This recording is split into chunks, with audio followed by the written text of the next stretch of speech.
हो, आज तुम्ही मतदानाचा हक्क बजावलेला आहे, काय सांगणार? लोकशाहीचा उत्सव चाललेला आहे. या उत्सवामध्ये मतदान हा केवळ आपला हक्क नाही आहे, ते आपलं कर्तव्य देखील आहे, तो आपला अधिकार देखील आहे. आणि म्हणून माझ्या कुटुंबासकट मी आज मतदान केलेलं आहे आणि महाराष्ट्रातील तमाम बंधू भगिनींना, आमच्या लाडक्या बहिणींना, लाडक्या भावांना, सगळ्यांना माझी विनंती आहे, सर्वांनी मतदान करा. लोकशाहीमध्ये आपण सरकारकडनं अपेक्षा ठेवतो, त्या अपेक्षा ठेवत असताना जो मतदान करतो त्याला जास्त अपेक्षा ठेवण्याचा अधिकार आहे. त्यामुळे आपल्या सरकारकडनं आपल्या अपेक्षा पूर्ण करण्याकरता सर्वांनी भरभरून मतदान करावं अशी माझी सगळ्यांना विनंती. मतदारांमध्ये एक वेगळा उत्साह पाहायला मिळतो, पुढे असं बोललं तर टक्का वाढेल, कशा प्रकारे बघता तुम्ही? मला निश्चितपणे वाटतं याचं कारण एकतर लोकसभेमध्ये याद्यांमध्ये मोठ्या प्रमाणात घोळ होता, काही प्रमाणात तो कमी झालेला आहे. दुसरं, लोकसभेच्या वेळी वोटिंगची सिस्टीम ही अत्यंत स्लो होती, ज्याच्या तक्रारीनंतर आम्ही केल्या. त्यामुळे आता सिस्टीममध्ये देखील इम्प्रूव्हमेंट करण्यात आलेली आहे. आणि सगळ्यात महत्वाचं, लोकसभेसारखं रणरणत ऊन हे आता आज नाही आहे. त्यामुळे मला असं वाटतं की निश्चितपणे टक्का वाढ. लाडक्या बहिणी पण जास्त संख्येने निघाल्यामुळे वाढू शकतो टक्का. मला असं वाटतं की महाराष्ट्रात आपण नेहमी पाहतो, इतर राज्यांपेक्षा महाराष्ट्रामध्ये महिलांचा टक्का हा 5 ते 6% कमी असतो पुरुषांपेक्षा. मला असं वाटतं की यावेळी निश्चितपणे आमच्या सगळ्या लाडक्या बहिणी ज्या आहेत त्या मतदान करतील आणि ही जी टक्केवारी आहे त्यातला जो फरक आहे तो भरून काढतो.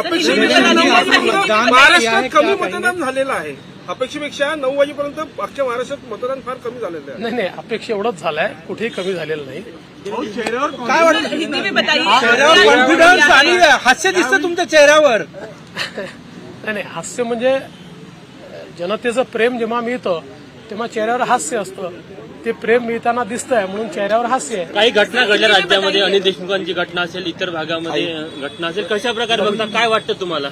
बहुत बहुत बधाई, बहुत बहुत बधाई एडवांस. ज्या घटना घडल्या त्यावरनं काय अनेक उमेदवारांनी काही प्रयत्न केले. काटोलमध्ये अनिल देशमुखांचं जे प्रकरण आहे, दगडफेक आहे, मी त्याच्यावर कालच बोललेलो आहे आणि ते किती फेक आहे हे काल एसपी आणि आयजींनी जी प्रेस कॉन्फरन्स घेतली आणि पूर्ण घटनाक्रम, त्याचे व्हिज्युअल्स आणि त्याचा एक इम्पॅक्ट अनालिसिस हा सगळा सांगितल्यानंतर मी कालच सांगितलं की ही सलीम जावेदची स्टोरी होती. त्याच्यामध्ये रजनीकांत सारखा असा मागून गोटा समोर येऊन लागलेला होता आणि तरी देखील फक्त स्क्रॅच आली होती. त्याच्यामुळे त्यात काय होतं आता सगळ्यांना समजलेलं आहे. बिटकॉईनमध्ये नाना पटोले आणि सुप्रिया सुळे यांच्यावर आरोप आहे, काही ऑडिओ क्लिप सुद्धा दाखवण्यात आले. मी देखील मीडियामध्ये हे सर्व बघितलेलं आहे. माझं स्पष्ट मत आहे की या संदर्भात योग्य इन्क्वायरी झाली पाहिजे. काय यात खरं आहे हे सर्वांसमोर आलं पाहिजे, कारण आरोप गंभीर आहेत. अशा गंभीर आरोपांची सखोल चौकशी होऊन त्यातलं सत्य बाहेर येणं हा जनतेचा अधिकार आहे. डाला है आज, क्या कहना चाहेंगे, क्या अपील करना चाहेंगे? देखिए, लोकतंत्र का सबसे बड़ा उत्सव चल रहा है. महाराष्ट्र में हमने हमारे परिवार के साथ अभी अभी वोट दिया है और मैं सभी महाराष्ट्र के बहनों भाइयों को और विशेष रूप से हमारी लाडली बहनों को ये अपील करना चाहता हूं कि बहुत बड़े पैमाने पर वो वोट करें, क्योंकि मतदान ये केवल हमारा अधिकार नहीं है, ये हमारा कर्तव्य भी है. और लोकतंत्र में हम सरकार चुनते हैं और जिसको हम चुनते हैं उनसे ही हम अपेक्षा रखते हैं. तो अगर हम सरकार से अपेक्षा रखते हैं तो वोट करना ये बहुत महत्वपूर्ण है. इसलिए बढ़ चढ़कर सब लोग वोट करें, ऐसी मेरी सबको प्रार्थना है. Serious allegations were raised against Vinod Tawde yesterday. Then later, timing has been very interesting. Supriya Sule and Nana Patole, their audios were circulated by BJP itself. Top BJP spokesperson has also taken the press conference. How do you look at the timing as well as the allegations raised by BJP? जहां तक विनोद तावड़े जी का सवाल है, मैंने कल भी स्पष्ट कर दिया, न उन्होंने कोई पैसा बांटा न उनके पास कोई पैसा मिला। जानबूझकर एक बवाल खड़ा करने का प्रयास किया गया, एक इकोसिस्टम को यूज किया गया।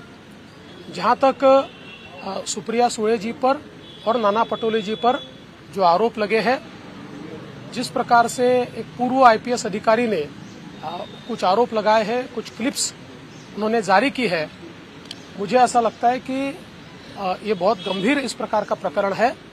और मैं आज इतना ही कहूंगा, इस प्रकरण की सिरे से जांच होनी चाहिए, क्योंकि इस प्रकार के एलिगेशन लगने के बाद वास्तविकता क्या है ये दुनिया के सामने आना बहुत जरूरी है।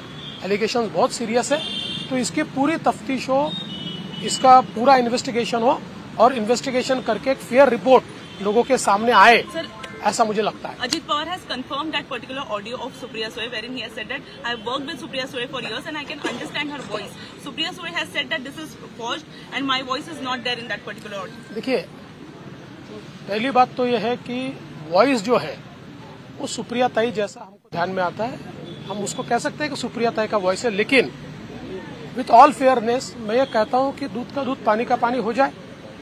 अगर कोई वॉइस डॉक्टर करता है तो इमीडिएटली आपको पता है कि एआई के थ्रू उसको डिसाइफर किया जा सकता है। तो निश्चित रूप से हमारी ये अपेक्षा होगी एजेंसियों से, चूंकि ये मसला बिटकॉइन का है, ये सैकड़ों करोड़ रुपए का मसला है, इसलिए हमारी अपेक्षा है कि इसको जल्दी से जल्दी डिसाइफर किया जाए। ये कोई चुनाव का मसला मैं मानता नहीं हूँ, ये देश की सुरक्षा से जुड़ा मसला। Thank you. Tours and travels विश्वातील एक विश्वसनीय नाव मँगो हॉलिडेज घेऊन आले आहेत धम्माल फॉरेन टूर्स खास तुमच्यासाठी। एक्झॉटिक युरोप 17 रात्री 18 दिवस, साऊथ आफ्रिकन सफारी 9 रात्री 10 दिवस, नॉर्दर्न लाइट्स 8 रात्री 9 दिवस, दुबई अबुधाबी 5 रात्री 6 दिवस, व्हिएतनाम कंबोडिया 8 रात्री 9 दिवस। तर आजच आपली सीट बुक करा आणि आपल्या फॉरेन टूर्स मेमोरेबल करा। मँगो हॉलिडेज म्हणजेच अविस्मरणीय सहलीचा अनुभव। मँगो हॉलिडेज, चौथा मजला, स्वोजस कॅपिटल अतिथी रेस्टॉरंटच्या वर, लॉ कॉलेज रस्ता, पुणे 4। संपर्क पुणे 83 839 505 किंवा 80 80 81 74 54। मुंबई 83 839 503 किंवा 96 53 18 74 78। Come on guys, hurry up. यार सुन ना, एक ब्रेक ले लेते हैं। Guys, I'm telling you, तुम लोगों को सही से ट्रैकिंग नहीं आता। But that's okay, you can learn. रोज का ढक्कन देना। तो ये रेड वाला है, सही वाला देना। अबे ढक्कन, पहले तो सही पानी पीना।